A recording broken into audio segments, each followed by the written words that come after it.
अवधूत चिंतन श्री गुरुदेव दत्त श्री स्वामी समर्थ महाराज की जय।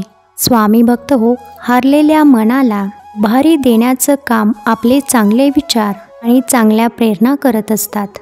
तर आज पुन्हा एकदा सुंदर छान अशा स्वामी प्रेरणा मी तुमच्यासोबत घेऊन आली आहे। स्वामी प्रेरणा तुमच्यापर्यंत पोहोचविण्याचा एकमेव उद्देश असा की तुमच्या हरलेल्या मनाला उभारी मिळावी आणि या स्वामी प्रेरणेतून तुम्हाला जगण्याची एक नवी उमेद मिळावी। तुम्ही पुन्हा माने प्रयत्न करावे आणि जीवन हे चांगलं जगावं।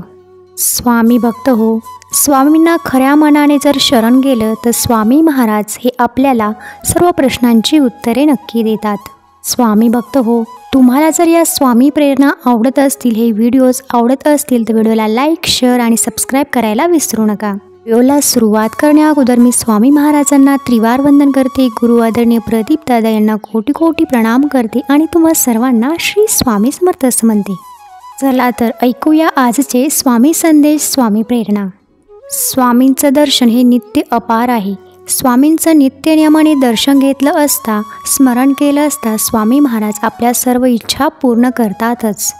कुठल्याही नकारात्मक घटनेला बघून खचायचं नसतं। स्वामी महाराज आपल्या भक्तांच्या सदैव पाठीशी असतात आणि स्वामी महाराज आपल्या उज्ज्वल भविष्याचं नियोजन अगोदरच करून ठेवतात। स्वामी महाराजांच्या लीला आपल्या बुद्धीच्या पलीकडच्या असतात, म्हणूनच त्या आपल्याला सहजरित्या समजत नाही। त्यामुळेच खचून जायचं नाही, हताश व्हायचं नाही, कारण अशक्य ही शक्य करणारी शक्ती आपल्या पाठीशी आहे। आणि समस्या निर्माण होण्यापूर्वी स्वामी महाराजांनी त्याचं नियोजन, त्याचं उत्तर तयार केलेलं असतं। त्यामुळे व्यर्थ चिंता ही अजिबात करायची नाही आणि आपल्या मनाला निशंक आणि निर्भय करायचं आहे। स्वामी महाराज हे चराचरात आहे, कणाकणात आहेत। स्वामी महाराज सदैव आपल्या सोबत आहे, सदैव आपल्या पाठीशी आहे। स्वामी महाराज म्हणतात, मी तुमच्या शेवटच्या श्वासापर्यंत सोबत आहे। इतकेच नव्हे तर परलोकातील मार्गसुद्धा मी सुखकर केलेला आहे। भिवू नका, मी तुमच्या पाठीशी आहे। स्वामी माऊली पाठीशी आहे या विश्वासाने कोणत्याही कार्याला सुरुवात करा। समस्या ही येतच नाही आणि जरी आली तर त्याचं निवारण, त्याचं निराकरण स्वामी माऊली करत असते। आपल्या सेवेतच ती शक्ती आहे जी स्वामी महाराजांना आपल्यापर्यंत खेचून आणते। एखाद्या कुटुंबाला स्वामी सेवा मिळणं हे त्या कुटुंबातील अनेक पिढ्यांची पुण्याई असते। जन्मोजन्मीची पुण्याई असल्याशिवाय स्वामी महाराज आपल्याकडे येत नाही किंवा स्वामी माऊली किंवा स्वामी सेवा आपल्या नशिबी येत नाही। म्हणून आपण सर्वांनी सेवेमध्ये टिकून राहायचं आहे। स्वामी भक्त हो, स्वामी नाम घ्या, वाणी पवित्र होईल। स्वामी रूप बघा, डोळे पवित्र होतील। स्वामी चरणांचं दर्शन घ्या, हात पवित्र होतील। स्वामी चिंतन करा, मन पवित्र होईल।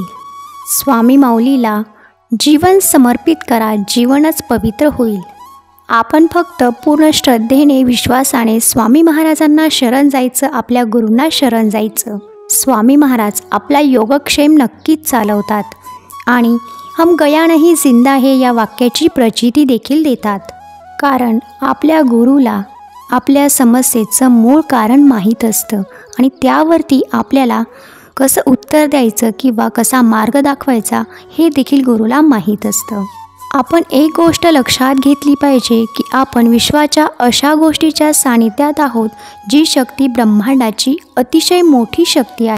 आपल्यावर येणारी संकटे ही स्वामी महाराजांसाठी क्षुल्लक आहेत, मात्र त्यांच्या एका फुंकरने देखील आपली संकटे क्षणात नाहीशी होऊ शकतात। त्यासाठी आपली श्रद्धा, विश्वास, सेवा आणि प्रामाणिक प्रयत्न असायलाच पाहिजे। स्वामी भक्त हो, गंभीर होऊन जगू नका, कारण हे विश्व करोडो वर्षांपासून आहे।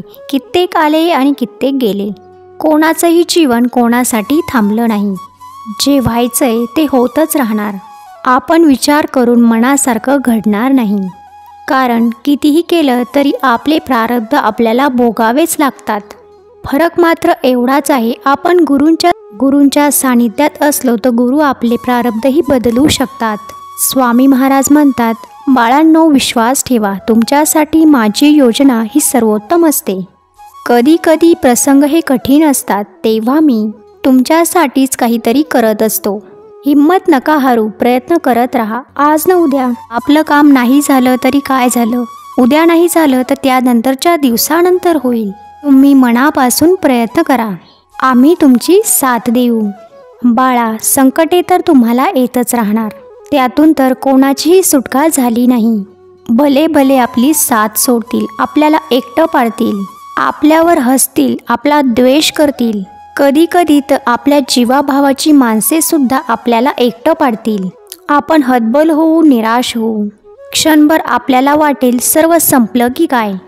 तेव्हा एक गोष्ट लक्षात ठेवायची, जेव्हा सर्व आशा आकांक्षा संपतात तेथूनच आपल्या या ब्रह्मांड नायकाचा खेळ सुरू होतो, ब्रह्मांड नायकाची लीला सुरू होते.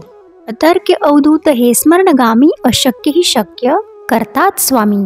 स्वामी भक्त हो, जसं दुःख येतं तसं सुखही येत असतं. नशिबाची चिंता ही नशिबावरतीच सोडा. त्यामुळे उद्याच्या चिंतेने वर्तमान काळ आपण का वाया घालवायचा. खराब असणारं सांडपाणी का दिलं म्हणून छोटंसं रोपटं सुद्धा नाराज होत नाही, ते सुद्धा आपली वाट थांबवत नाही. मग इतरांचे वाईट विचार ऐकून आपण का थांबायचं, आपण का खचून जायचं. चंदनाच्या झाडाला विषारी सापाने विळखा घातला म्हणून चंदनाचं झाड हे सुगंध द्यायचं थांबवत नाही किंवा ते विषारी होत नसतं. त्यामुळे चांगले कर्म करणारा व्यक्ती, चांगले विचार असणारा व्यक्ती कधीही संपत नाही. कितीही मोठी इच्छा असली तरी ती पूर्ण करण्याचे सामर्थ्य आपल्या गुरुमध्ये असते. त्यामुळे आपण अनन्य भावाने गुरुंना शरण गेलं, हे बंद करून आपण स्वामी महाराजांचं स्मरण केलं, त्यांना आदतेने हाक मारली, भक्ती भावाने त्यांना आळलं, तर स्वामी माऊली आपली प्रत्येक इच्छा कालांतराने पूर्ण करतात. जोपर्यंत आपली इच्छा पूर्ण होत नाही तोपर्यंत आपला विश्वास आणि श्रद्धा आपण डगमगू नाही दिली तर स्वामी माऊली आपल्या सोबतच असते याची जाणीव देखील आपल्याला होत असते. स्वामी भक्त हो, जेव्हा आपण डोळे बंद करून स्वामींचं स्मरण करत असतो, स्वामींचं नामस्मरण करत असतो, म्हणजेच डोळे बंद करून आपल्या मनातील नेत्रांनी स्वामींना बघत असतो, आपल्या मुखातून स्वामी नाव येत असतं, तेव्हा स्वामी महाराज आपल्याबद्दल काय म्हणतात माहिती आहे. स्वामी माऊली म्हणते, माझं बाळ थोडा वेळ का होईना माझ्या सानिध्यात विसावलंय. आणि अशावेळी स्वामी माऊली म्हणतात, मला तुम्हाला इतकं द्यावंसं वाटतं की त्याची कल्पनाही तुम्ही करू शकत नाही. तुमचा तो अनन्य शरणागत भाव असतो ना, तो मला अतिशय प्रिय आहे. ज्या अंतःकरणातील शुद्ध भाव हा मला फार प्रिय आहे आणि तो भाव माझ्यापर्यंत पोचला की मग तुमच्यावरती मी कृपा करत असतो. तर स्वामी भक्त हो, अशा सुंदर प्रेरणा आपणही रोज ऐकल्या पाहिजे, जेणेकरून कधी कधी आपल्याला सर्व काही संपल्यासारखं वाटतं, खूप निराश वाटतं, खूप हताश वाटतं आणि मग आपण निराशेचा विचार करायला लागलो की आपण त्या गोष्टीत आणखीच गुंतत जातो. तर त्यासाठी आपल्यासोबत चांगल्या विचारांचं गाठोडं असायलाच हवं. तुमच्यामध्ये सकारात्मकता आणण्याचा एक छोटासा प्रयत्न मी या स्वामी प्रेरणेतून करत आहे. तर तुम्हाला आजच्या स्वामी प्रेरणा हा स्वामी संदेश कसा वाटला ते तुम्ही मला कमेंटमध्ये सांगायला विसरू नका. व्हिडिओ आवडल्यास व्हिडिओला लाईक करा, शेअर करा आणि चॅनलला सबस्क्राईब करा. भेटूया अशाच काही नवीन स्वामी संदेशासोबत, नवीन माहितीसोबत किंवा गोड अशा स्वामी अनुभवासोबत.